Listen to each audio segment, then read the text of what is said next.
This is a postcard that I bought of a local artist in Colorado. This project is inspired by her artwork.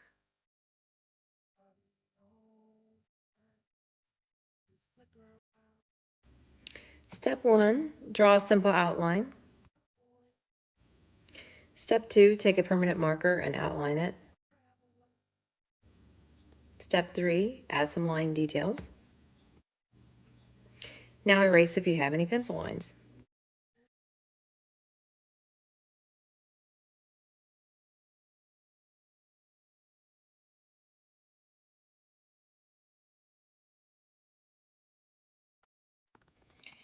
So take just water and go right along the edge of where your mountains are. Just a thin line. Then after that, make sure you use your dropper and just put a couple drops in. Choose what color you want. Make sure you're only using the tip of the brush and swirl it around. And then tap it on the edge just a little bit. Now, let's go right where that water is. And I'm going to do yellow, and it kind of stays in that spot because there's water there. And then after that, I'm going to do an orange. And you can do Zentangle on anything you want. I'm just choosing mountains because of going to see my son in Colorado. So, and if you want it lighter, you add more water.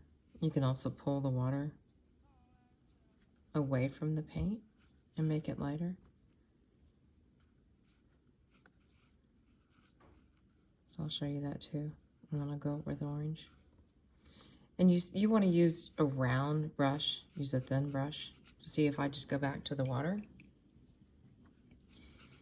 and just pull the water away from it, then it's lighter. You don't want to get too much water. So I didn't get any more paint. I'm just pulling the, if I can get my camera there. I'm just pulling the water.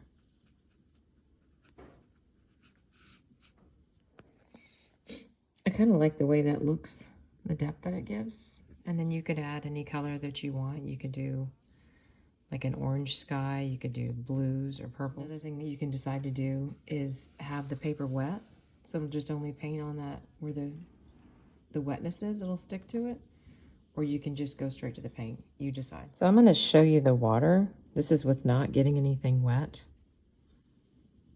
And it kind of bleeds here, so we're just kind of running. So you don't have to do wet on wet. You can just have a thin layer of paint. Make sure you clean your brushes first, guys.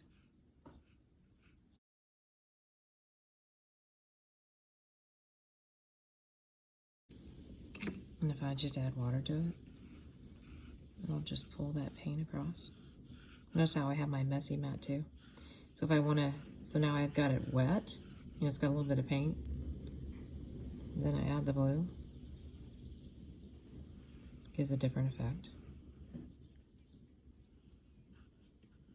Usually water has like lightness and darkness in it.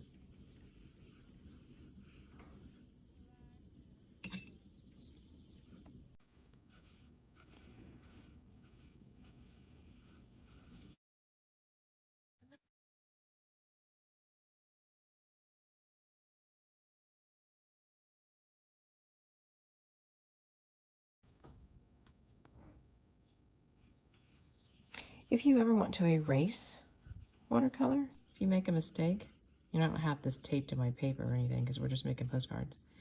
You get your brush clean and you get a paper towel and you just pull the paint and then it erases it. So you could actually come in and make it look like you've got different color of water or no water with just taking that paint off. So I can just keep, and it works if you do it right away, is the best.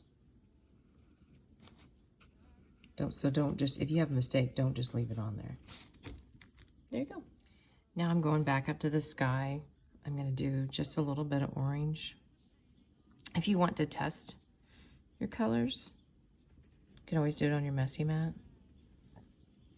And remember, when you have less pigment and you add more water to it, it'll be really light.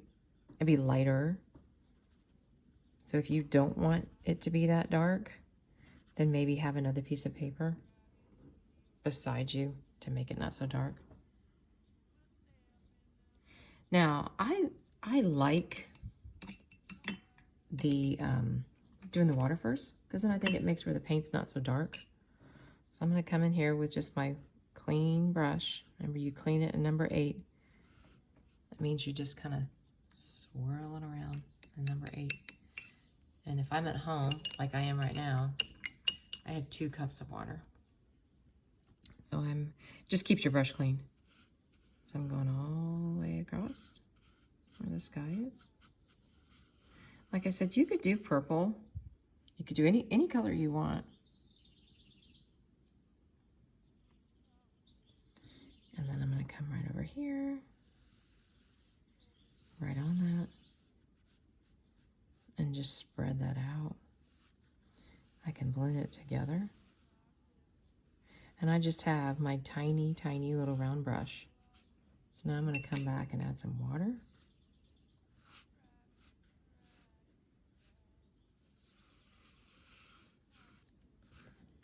I'm trying to hold my phone and video this because I don't have my stuff set up here at home. Another thing you can do if you think something's too dark, right after you paint it, is take, I would recommend a tissue. Also gives a different effect. Then I'm going to go back, clean my brush, add some yellow. Oh, that looks better.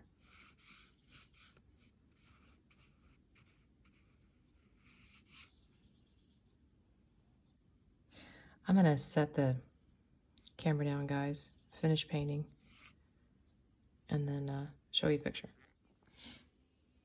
So I thought the orange was too dark, so I'm going in and I'm adding yellow to it to brighten it.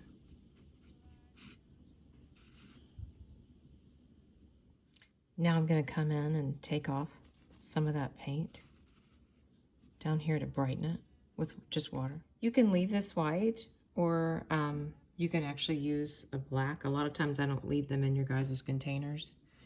And when you use black, you want just a little bit. See how, okay, so that little bit of black, I'm going to show you what I'm going to do with it next. So you could paint just part of the mountain. You can also add water to it and pull that paint down and use that little bit of black. You know, I'm going to have it on each of the left side of the mountains as I'm looking at it. And so I never go back to the paint. I just constantly pull from this paint here. Or like I said, you can leave it white. You just got to make sure that that yellow is dry, because it could still pull from this paint here and bleed. So then each time I go in,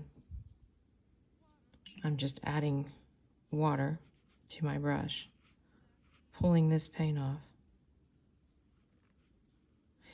And what I should have done is, because remember it's darker towards the front, so these mountains here should be darker than this one back here. But you're creating that shadow.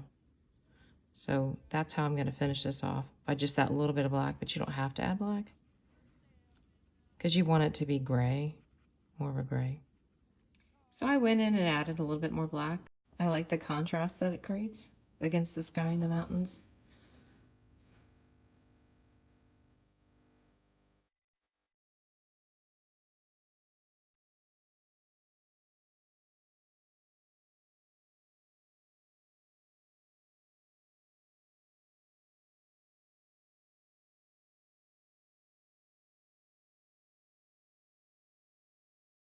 Keep your